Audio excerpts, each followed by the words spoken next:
जय श्री कृष्ण, जय श्री राम।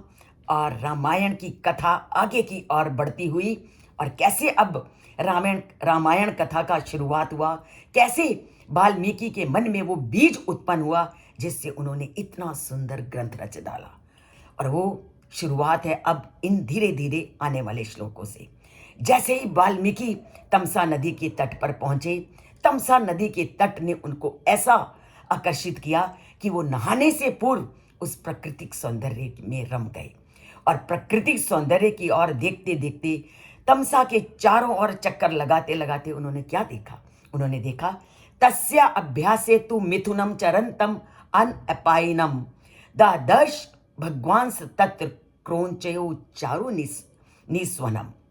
आप भी जब किसी प्राकृतिक स्थल पे जाते हो और वहां पर पक्षियों को जब चहचहाते देखते हो, तो हम जिस काम के लिए जाते हो वो तो भूल जाते हो, उनकी सुंदर ध्वनि में आप खो जाते हो।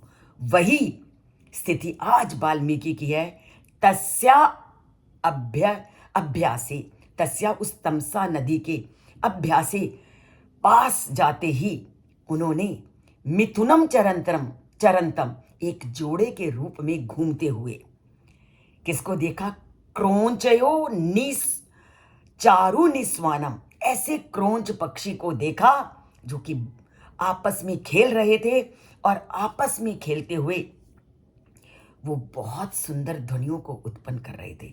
और उनकी मधुर ध्वनि जब वाल्मीकि के कानों में पड़ी तो वाल्मीकि का ध्यान उनकी ओर आकर्षित होना स्वाभाविक था।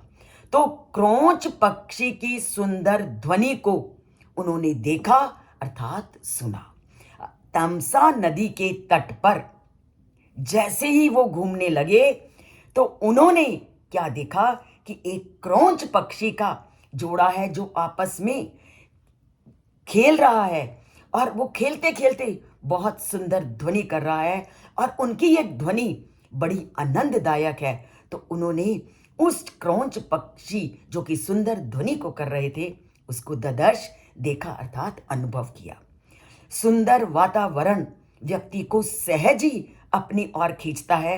ये श्लोक पूरी तरह से हमें बताता है कि प्राचीन काल में वातावरण इतना सुंदर होता था कि व्यक्ति ना चाहते हुए भी उसकी ओर आकर्षित होता था।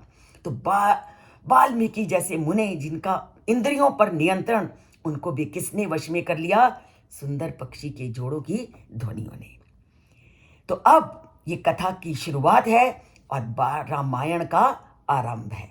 तो आगे क्या होगा ये तभी जानोगे अगर चैनल को सब्सक्राइब करोगे और इसके श्लोकों से जुड़ोगे। बोलते हैं जय श्री कृष्ण, लिखते हैं जय श्री राम, बोलते हैं जय श्री राम।